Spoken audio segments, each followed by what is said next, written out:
Ready to break the internet, friend? How are we going to break the internet? You said you wanted this to be impactful. What would that look like to you? That's a really good question. I think a lot of people are interested in my journey. I think a lot of people are interested in how it feels to go through what I'm going through. Yeah. I think there's a lot of people who want me to martyr myself. A lot of people are living vicariously through me. Yeah.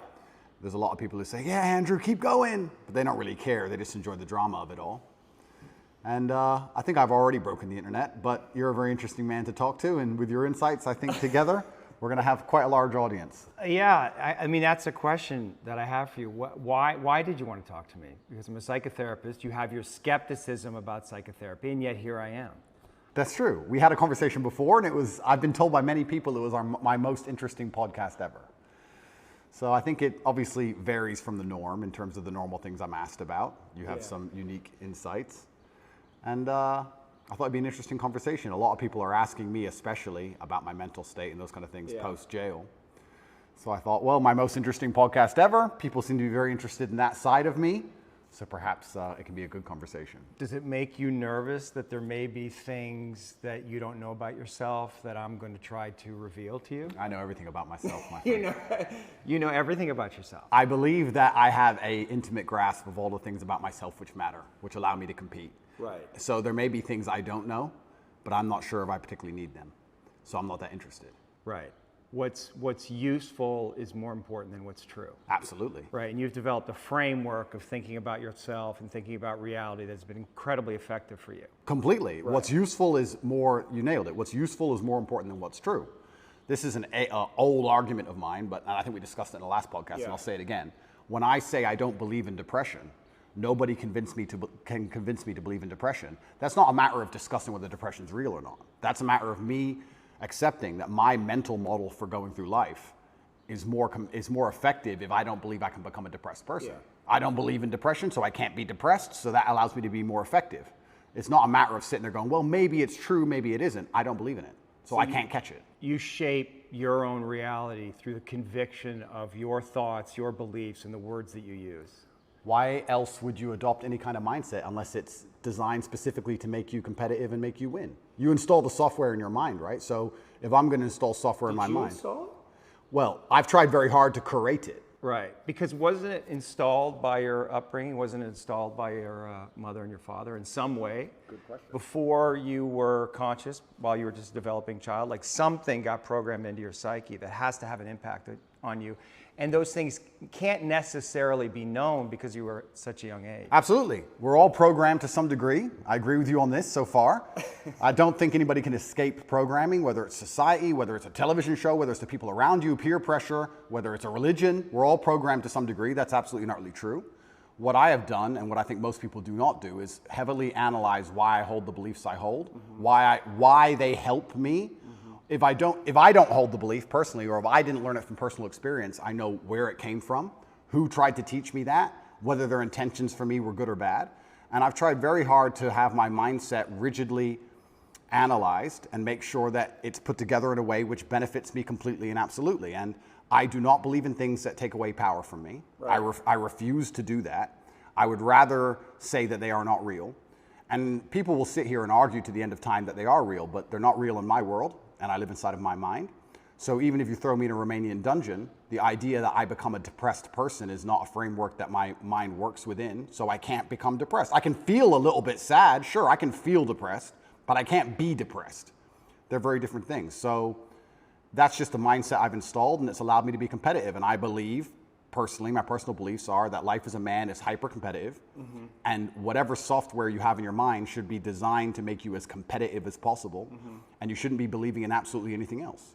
So I've tried very hard to make sure all of my worldviews and all of my experiences and everything is curated and aimed in a direction which is going to allow me to be a fearsome competitor in all realms of human endeavor.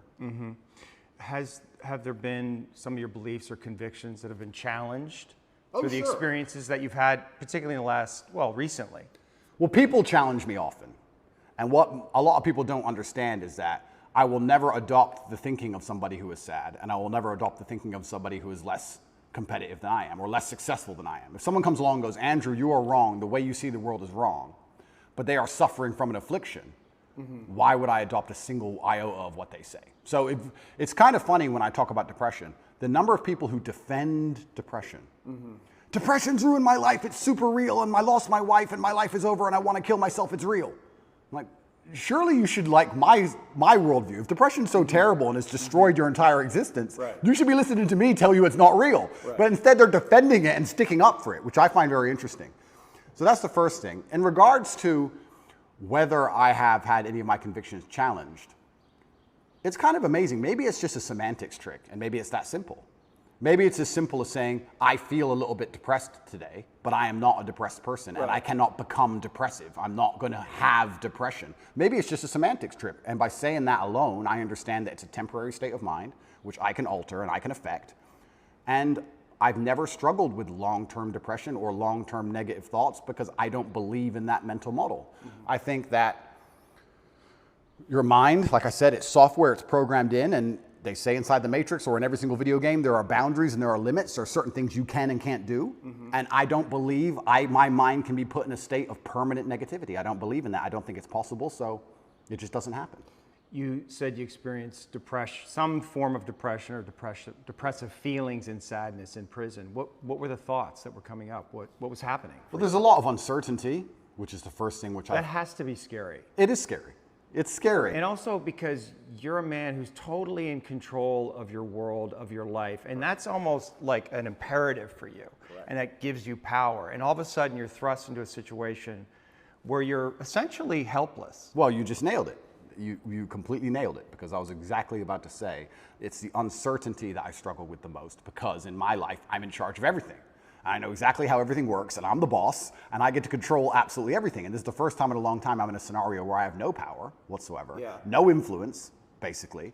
I don't know what's going to happen. Nobody else knows what's going to happen. And also in my worldview, in my world, I'm the hero, right? I'm the head of the clan. Not just my family, but of a lot of people. A lot of people rely on me. Lots of women rely on me. Children rely on me, etc. So everyone comes to me every time there's a problem. So they continued to do that while I'm in a jail cell, expecting me to have some kind of answer. And I'm like, well, I don't have an answer this time. Every other time I had an answer, but this time is a bit unique. How did that feel?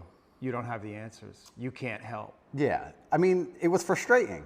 It's very frustrating, and it's the uncertainty that would bother me. I don't think I felt sad very often, but I certainly felt extremely frustrated. I would sit there and think, there has to be a way out of this room. Not breakout, but like there must just be some words I can say, someone I can talk to. There must be a way. It's only a door. Like I can't just be stuck in this room.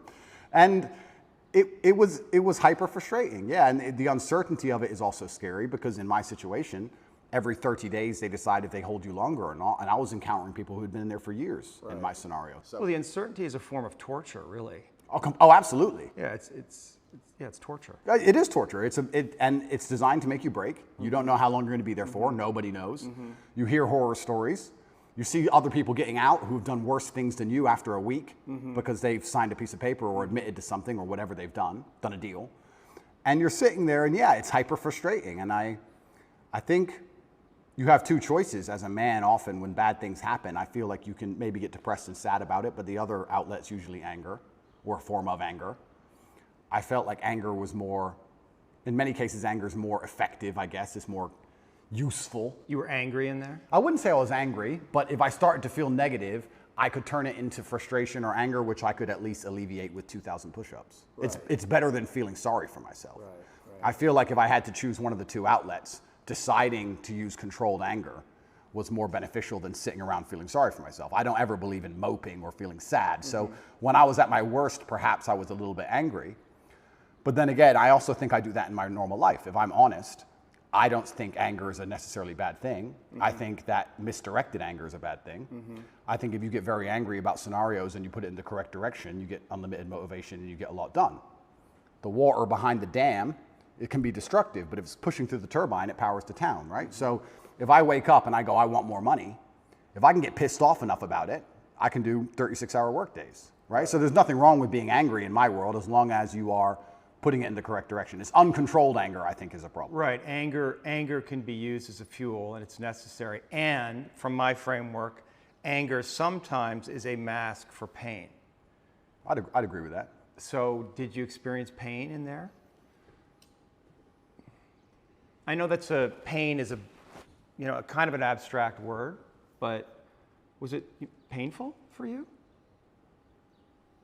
Like, I want to know about your pain. Yeah, it's strange because I'm being as honest as possible. It's strange because I had this instilled sense of duty where even though I'm in a jail cell and I can't leave, and even though I'm cripplingly bored, I don't feel like I had time to feel pain, or I didn't feel like I had time to be a victim. You had nothing but time. No, I didn't have time. What are you talking about? Because everyone outside still relied on me. So when I would get on the phone, people would... Is that avoidance, though? I don't know. Do you keep busy? Do you avoid your feelings by keeping busy, being on the computer all the time? All the things I had to do still had to be done. Just because they threw me in a cell, it just made it more difficult, which means I have less time than ever because the difficulty's been increased. And when I would get on the phone, we wouldn't discuss how I'm feeling. I'd be worried about how everyone else is. They'd be like, how are you? Yeah, I'm in jail. What's going on with this? Are you okay? Are your bills paid? Are press hassling you? I was worried about fixing everyone else's problems from jail more than I was concerned about myself or my own mental well-being. And if I felt particularly, when I say pain, is an awkward one. I don't know if I felt pain because I don't feel sorry for myself, and I've developed this mindset of such absolute accountability that even though what happened to me I believe was unfair, and even though I'm completely innocent, I didn't think, why? I didn't think, why is this happening? I didn't think, why me? I didn't think, oh, this is unfair. Like, none of these things crossed my mind. I was like, this is garbage.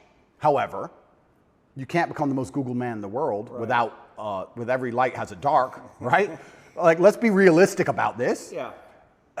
I'm thrown in a jail cell. Do I belong here? No. But am I here? Yes. I was pretty logical about it. And I was like, okay, I've got a lot of things I need to get done. And I would feel angry if I couldn't get them done. But I don't think I felt pain. Now, I'll admit I don't sleep very well since I've left. Why? I could admit Do you know why? I heard you say in one interview that you have nightmares. I do have nightmares, yeah. What are your nightmares about? I don't think they're about anything. I just have like almost like an adrenaline rush out of nowhere while I'm sleeping, and I shoot up. I bolt awake. No thoughts, no memories, no real visions? thoughts, no real story. Fear. That's fear. I guess it is, yeah. So so let's just, you're the dreams are a reflection of the unconscious. And if you're having nightmares, there must be some unresolved fear that wants to get worked out. I believe so, but then also, I love the idea of that. Of having unresolved fear. That sounds like the most interesting thing in the world to me. If someone were to say to me, Andrew, take this pill and your unresolved fear will vanish, I would say absolutely and utterly not. That's not fun. The fun is there's something in my mind which I don't have complete control or complete understanding of yet, and it's not detrimenting my day-to-day life really. Okay, I lose a bit of sleep, but this sounds like an interesting journey. It sounds like I'm in a new level of the video game and I've been thrust into a dark forest and I get to do something brand new, and I'm really genuinely not worried about it. You're not, yeah, you shouldn't be worried about it. It's just where you are. I'm not worried about it.